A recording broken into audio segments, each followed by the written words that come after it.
brought to you by the reinvented 2012 Camry. It's ready. Are you? Welcome to Stuff You Should Know from HowStuffWorks.com.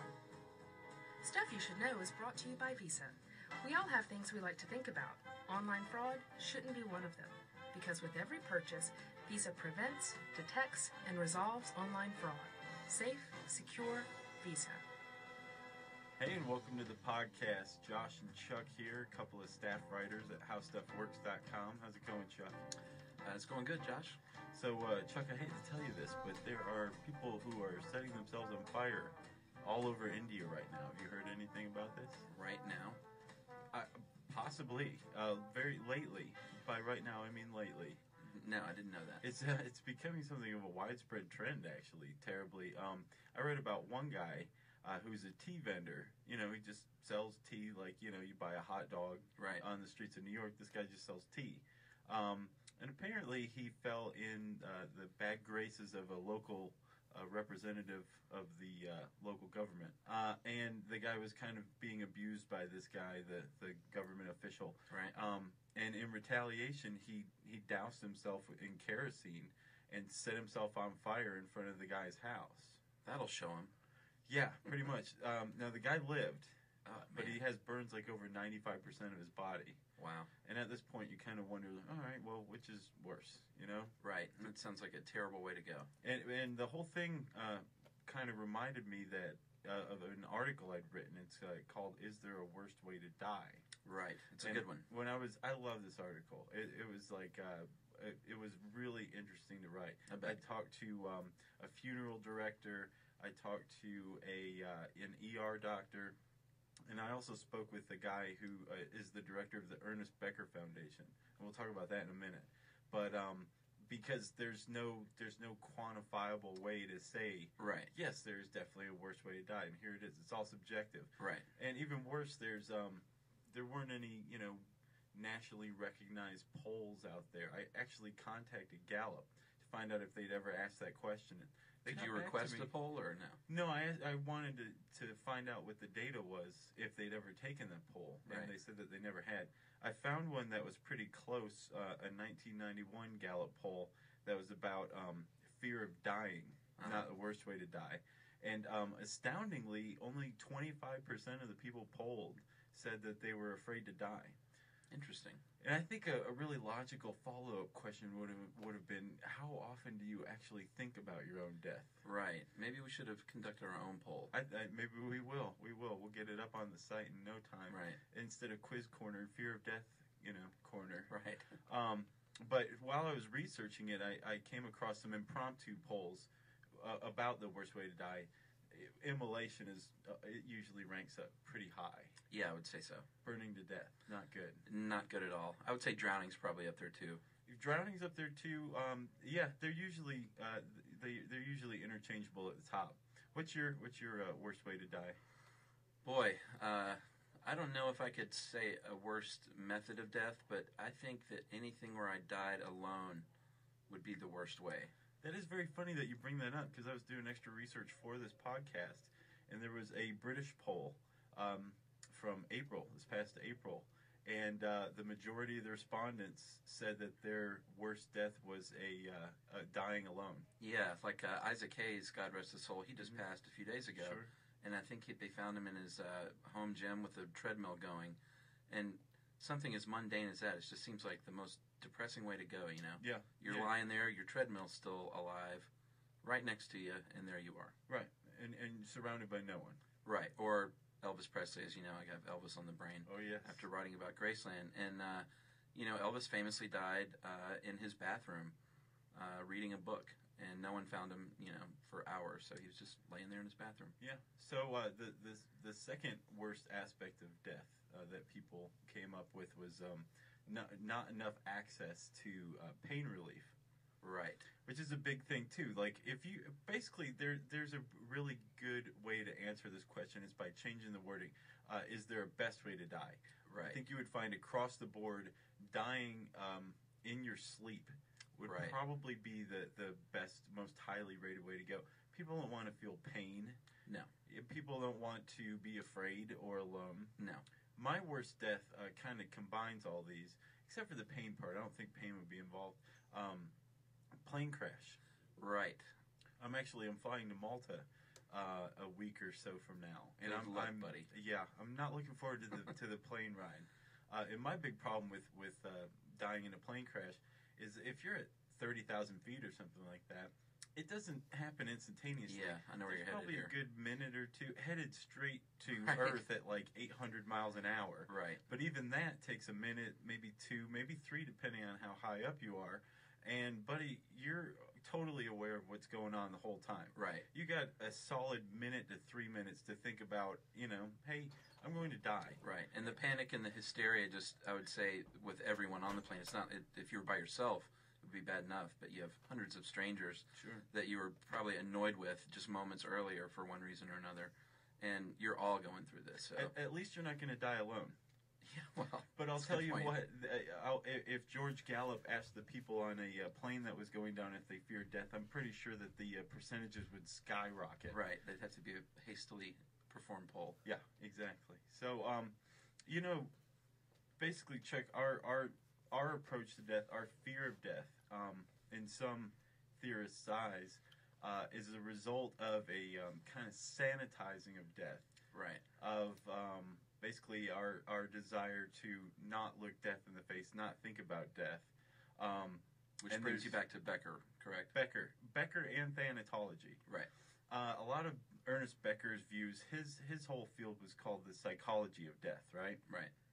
And in Becker's opinion, culture, every aspect of culture, from our lazy boy recliners to NASCAR to whiskey to Guitar Hero, right, to the climbing the corporate ladder, whatever it is, it all serves to distract us from thinking about our own mortality. Right. So culture has been created to distract us, so we can throw ourselves into it.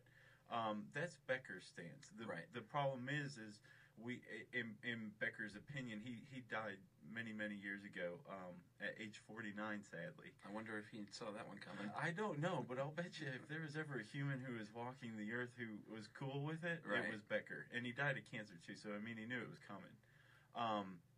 But in Becker's opinion, we know that death is coming. We're distracting ourselves.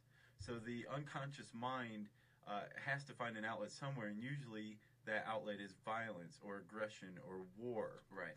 So in Becker's opinion, if we'd all just go ahead and accept the fact that we are going to die someday and we don't know when it's going to happen or how it's going to happen, we'd all be a lot better off. We'd all basically chill.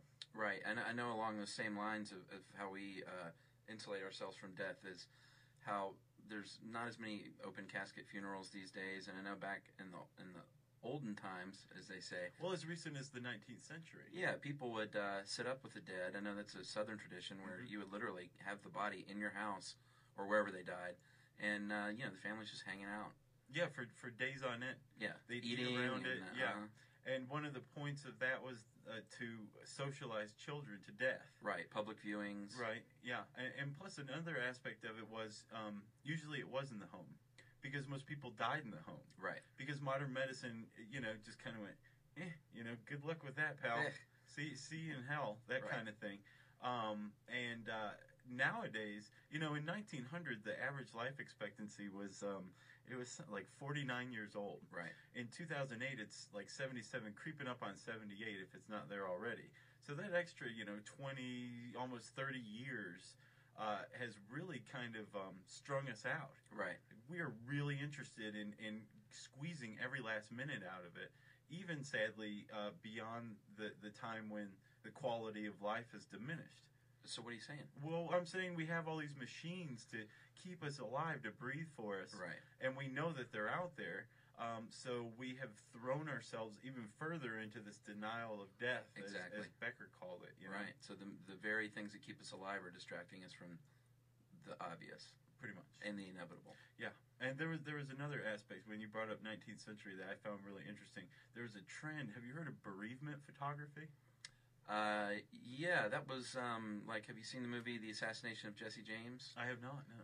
Yeah, he was famously photographed in his casket, and the whole town came out. They had him on a block of ice, and the whole town came and viewed the body and had their picture made with picture made. We're from the South. Picture made. Exactly. They had their picture made with the body of Jesse James. Is that what you're talking about?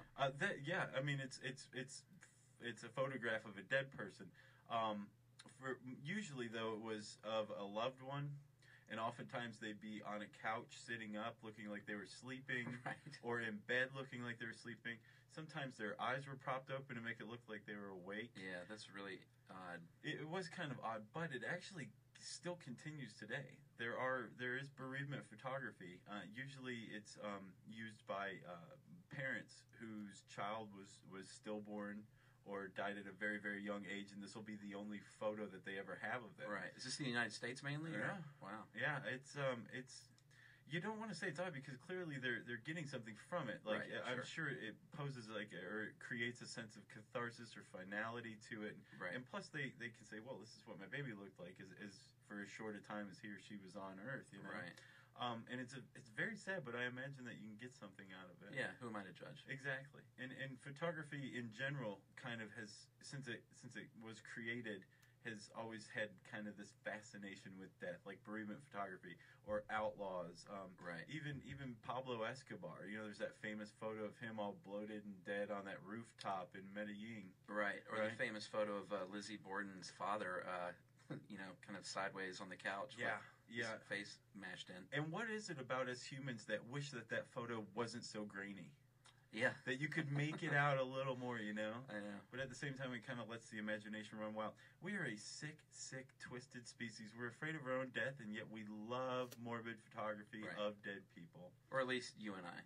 We don't want to speak for everyone. I guess we shouldn't speak for the rest of humanity, although, I'd say we're fairly typical. But back to the photography part, there's this really cool exhibit by a German photographer named Walter Schels, right? Uh-huh. And he did this series called Life Before Death.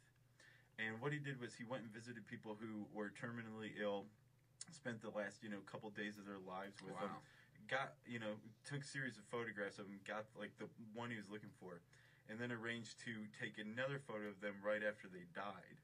And he juxtaposed them one right next to the other. And there's actually a really great spread on the Guardian's UK site. What did he find? Was it uplifting or was it depressing? It's very subjective. It's death, There's no objectivity with death. We have no idea what's coming after this. It's all subjective. You're scared of it. You're not scared of it. Whatever. Right. So it's definitely one of those things where, you're going to take what you want out of it. And some are more startling than others, but it's odd and it's oddly comforting. Yeah, I'd like to see that. Yeah, well, you can see it on the Guardian site, but first, don't forget to go to HowStuffWorks.com and read Is There a Worst Way to Die? It's a pretty cool article if I do say so myself. And stick around to find out which article makes me pretty excited but scares the hell out of Chuck right after this. Stuff You Should Know is brought to you by Visa. We all have things to think about, like, say, what's the best site